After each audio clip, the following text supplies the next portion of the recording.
Disclaimer, sebelum aku lanjut cerita, ini smiling depression yang aku alami ya. Jadi kalau kalian atau teman kalian atau siapapun yang kalian kenal punya gejala atau punya ciri-ciri yang mirip dengan aku, itu belum tentu juga kena smiling depression. 1, 2, 3. Oh hai teman-teman, it's me Melili. Welcome to Magically Channel. Kali ini aku mau lanjutin cerita pengalaman aku ke psikiater, tapi kali ini bakal lebih fokus ke masalah penyakitnya itu sendiri, yaitu smiling depression alias depresi terselubung. Disclaimer, sebelum aku lanjut cerita, ini smiling depression yang aku alami ya.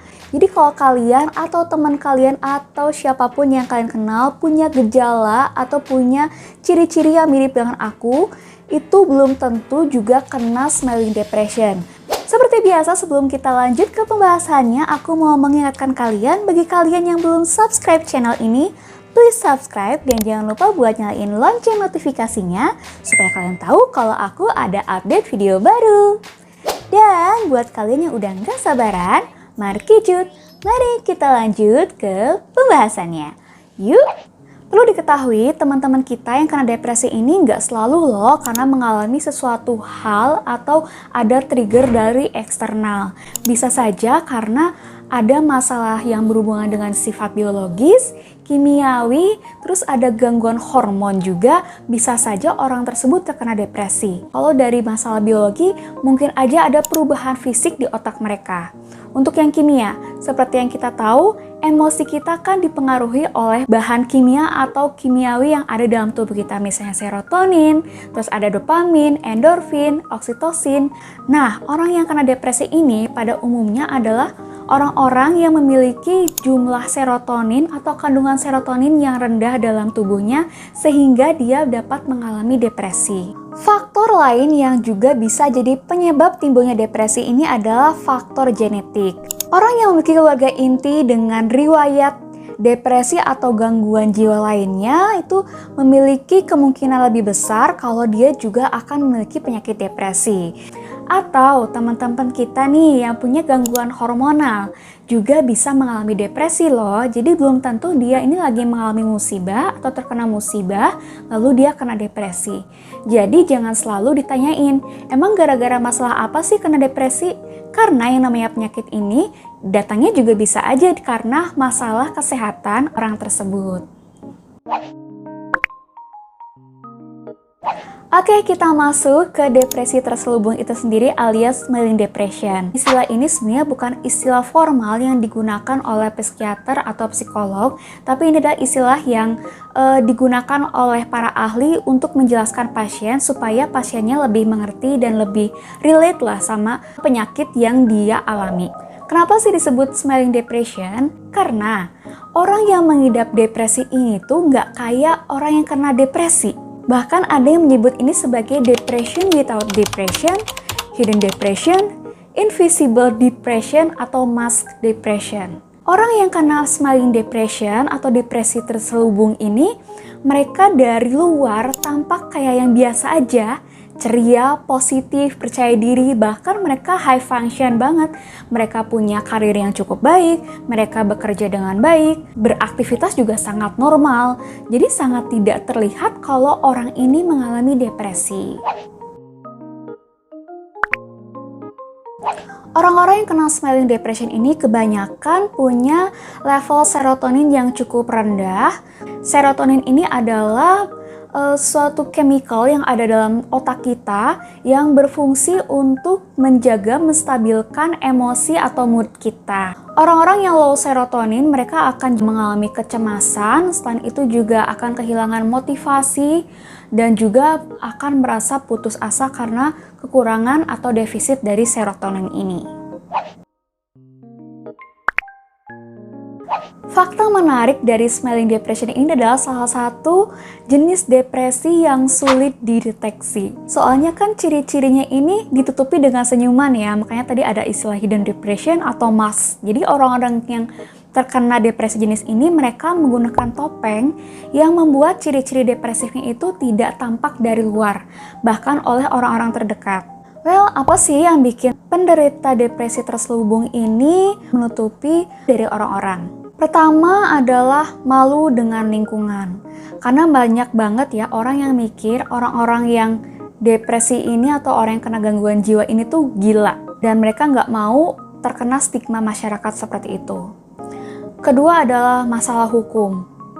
Contohnya adalah seorang ibu yang single parent yang mendapatkan hak asuh anak. Kalau dia sampai ketahuan dia punya masalah kejiwaan, dia tentunya akan khawatir kalau masalah ini akan berdampak pada hak asuh yang dia dapatkan. Atau ada juga yang khawatir karena dia punya penyakit jiwa seperti ini, memiliki depresi, itu akan mengganggu karir mereka.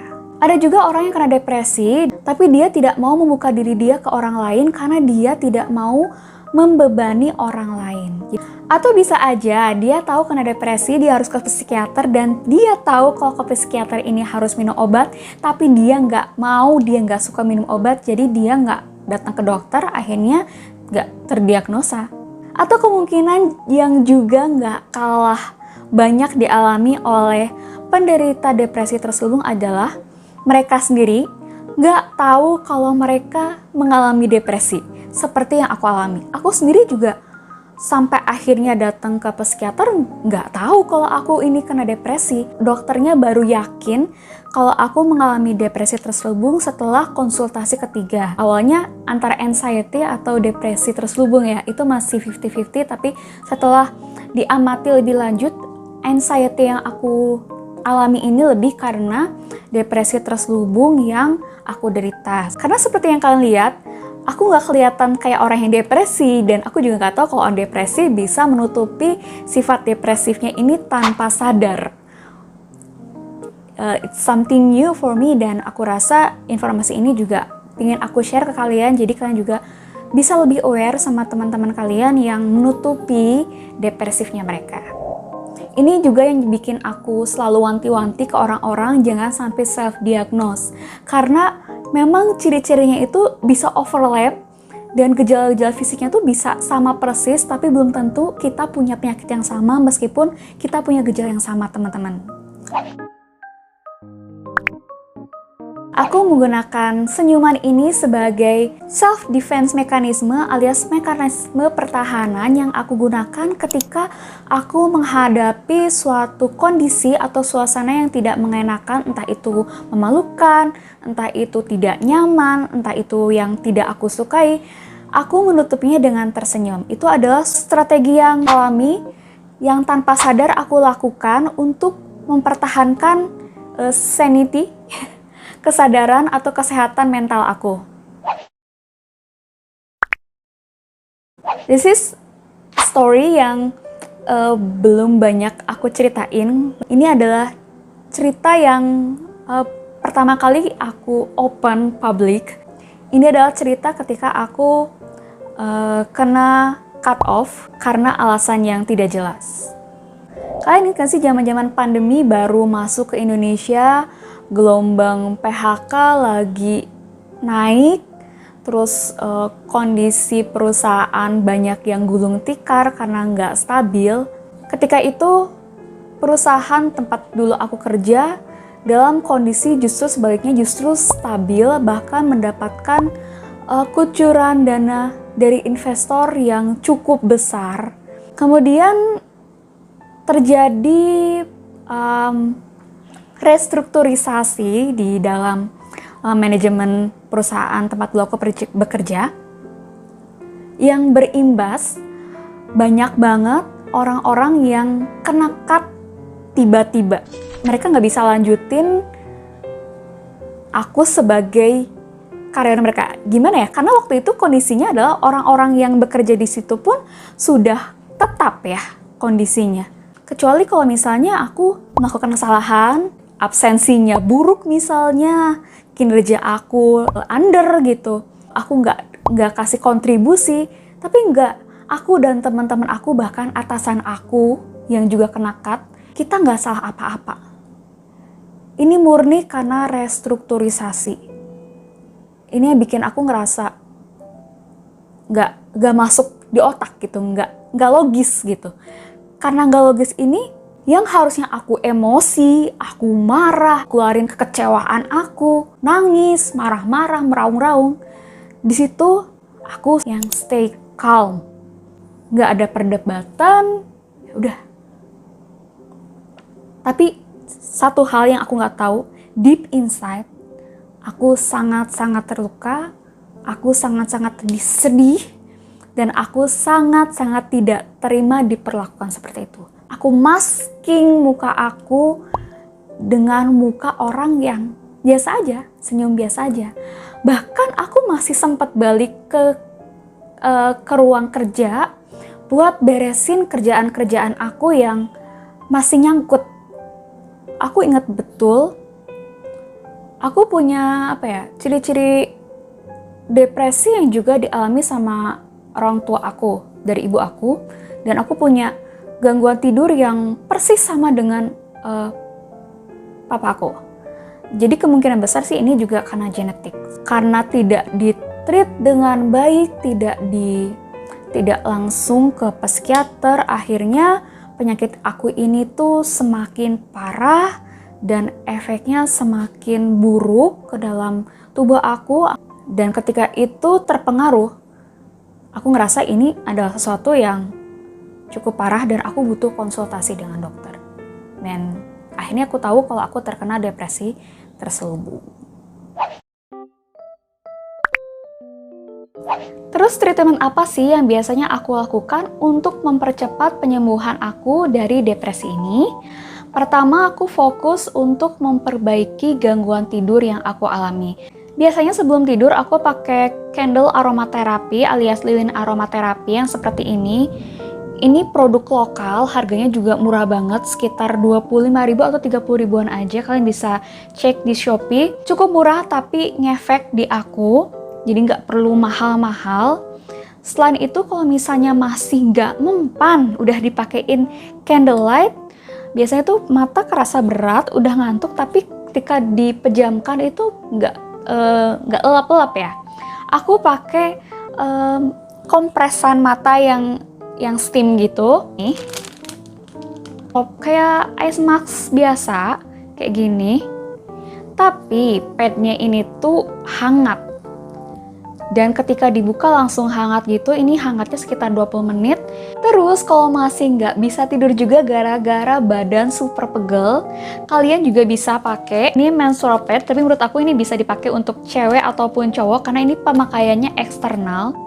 Memberikan kehangatan yang menurut aku pas, jadinya nggak kayak koyo ya, itu kan bikin kulit perih. Kalau ini tuh meresap ke dalam dan bikin otot-otot kita tuh jadi lebih rileks, badan juga lebih nyaman. Jadi mau cewek ataupun cowok yang sakit pinggang atau sakit punggung bisa tempelin ini di baju biar si panasnya ini bekerja untuk merilekskan otot. Ini bisa kalian coba dan di aku sih sangat-sangat membantu ya. Pagi hari aku rajin berjemur. Gak cuma orang-orang yang kena COVID aja yang berjemur, tapi kami yang kena depresi itu wajib terapi sinar matahari. Karena kalau yang dokter lihat, yang dokter diagnosa adalah yang aku alami adalah defisit serotonin. Dan si serotonin itu bisa diaktifasi dengan bantuan sinar matahari pagi. Selain berjemur, aku juga diminta untuk exercise. Tapi jujur aku masih belum mau untuk exercise. Jadi aku ganti exercise ini dengan bersih-bersih. Aku nggak tahu sih, bersih-bersih, cuci piring, ngosrek WC, atau nyapu, ngepel, itu bagian dari exercise atau bukan. Tapi aku berusaha untuk konsisten untuk melatih diri supaya pagi-pagi mau beraktivitas, mau produktif seperti itu. Selain itu juga jangan lupa buat tetap minum air putih at least 2 liter sehari. Terus aku juga dianjurkan buat yoga dan meditasi supaya relax kayak gitu. Tadi tuh si aromaterapi tadi tuh ini bisa loh dipakai buat meditasi. Ini aromanya enak banget ya. Dan tentunya wajib mesti harus rutin minum obat ya. Aku dikasih 2 jenis obat pagi dan obat malam.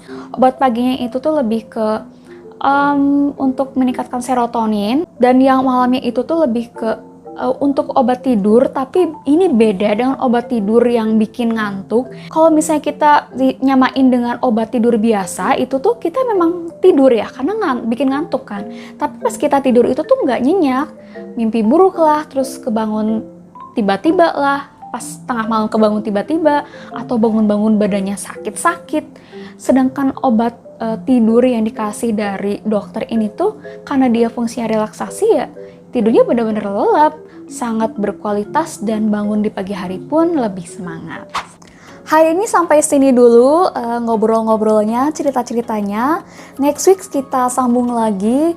Dan kalau kalian punya kritik, saran, pertanyaan, atau apapun yang ingin kalian tanyain ke aku, kalian bisa langsung komen di kolom komentar di bawah ini. Atau kalian juga bisa DM aku di Instagram, email, Facebook, kemanapun. Linknya udah aku taruh di description box. Dan kalau kalian suka dengan video ini, please like, comment, and share ke semua sosial media yang kalian punya, supaya teman-teman kalian tahu ada video ini. Dan terima kasih sudah menonton video hari ini, and see you!